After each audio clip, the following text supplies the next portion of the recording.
So here we go with the work diary. Why is here part two? I don't know what part it is. And we're still in the weed grow house. Making progress, had a few personal issues to deal with, so I had to abandon it slightly. But that's another story for another time. But you know what it's like when you've got kids and have to deal with things, especially schools and that. Anyway, probably can see nothing's changed much in the room I've plastered here, except me tripping over everything. I've just piled a load of rubbish up in here because I'll probably be spraying this room and then moving on to the other two rooms. So bit of a difference here in the staircase and landing. I have been lining it with lining paper. It's just a bit bubbly in places at the moment. It'll dry out. But yeah, I've just done with that at the moment.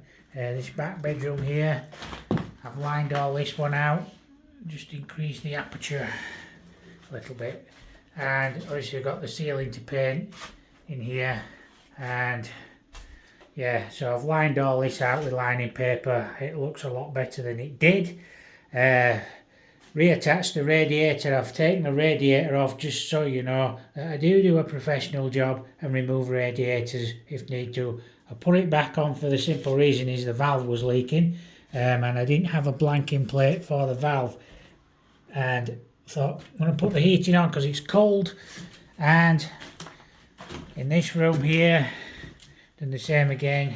The radiator's not quite on the wall. I just put it back on temporarily and lined all this one out. Now there is a slight different colour in the lining paper because I was using some rolls up I already had, and they are wider them rolls as well than the ones I've got. So that's about 2000 grade lining paper, but I've managed to get round this room, and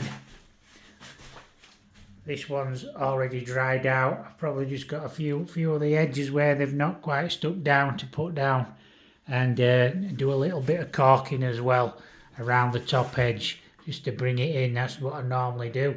There's a bit of caulking to run in around there where the plaster's finished. I can't remember, but I think there was some edging on there and I took it off. But that was a while ago when I started that. The bathroom's not changed much. Probably get this done. It needs a really good clean. It's absolutely disgusting in here.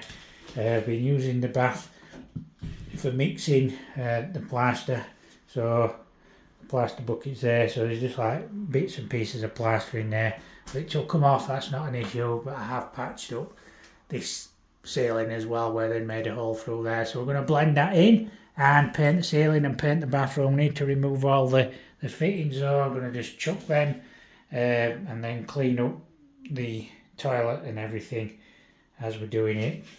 But yeah, there we go. So there we go. Alright, it's part two. You can see my ladders there and my little plank. I say a little, it's quite big. So we can reach the heights of the ceiling. So all I've done with the ceiling is I've lined it with lining paper, obviously, and that again was just because of costing issues and how much money do you spend on a property like this. It is a rental property. Do you really want to spend all this money on plastering everything out?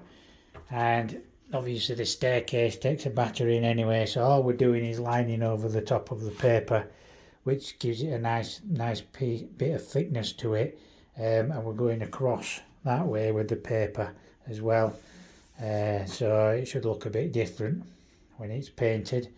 So yeah, I did think about just painting over this wallpaper, but I didn't like all these bits here, these shiny bits. Generally speaking, when you're painting onto these shiny bits, it tends to lift it back off again because there's no key for the paint, so you end up painting it and painting it and painting it over and over again, and it doesn't make life easy. We've still got some screws to remove. I keep finding them. There's loads down in the skirting board down there. There's quite a few still in the architraves I mean, there's one there, forgot about that. There's a couple down there. There's absolutely loads in this one.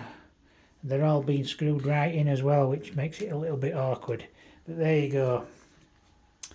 So I'm going to do another spray video and show you how to set up the herb hour sprayer again and do another video again. And the reason being is I've got quite a few comments, because every time I do one of these sprays, I think the different videos come up in the search, but they don't always tie in with each other. So what I'll do is I'll do another video of setting it up, and this time I'll be straining the paint. So I'll be showing you how to strain the paint in that video, and obviously get it into the sprayer and get the sprayer spraying correctly, because I got a comment from someone, I can't remember who it was, and they couldn't get the sprayer spraying. And you know, that can happen with these airless sprayers, but you have to do say a bit of jiggling around on the sprayer to get it sprayed. If you absolutely won't spray it, it's probably broken, you need to get another one. And these herb hours are so cheap, then it's probably more cost effective to go buy a new one rather than get somebody to repair it. I mean, if it's still under warranty and everything, you probably get it all repaired and everything. But they are good machines, to be honest. I mean, there's probably just the odd one that doesn't work, and quite often it's because people that don't really know how to use them, because you really need to go on a spraying course, which I've not done. Probably could do with going on one, really, actually. But I started spraying years ago, and I mean, I'm 51 years old.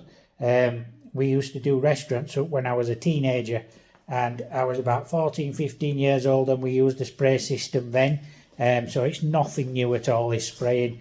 It's just one of those things that's become more popular to speed things up. Now, I would only spray a house if it was empty.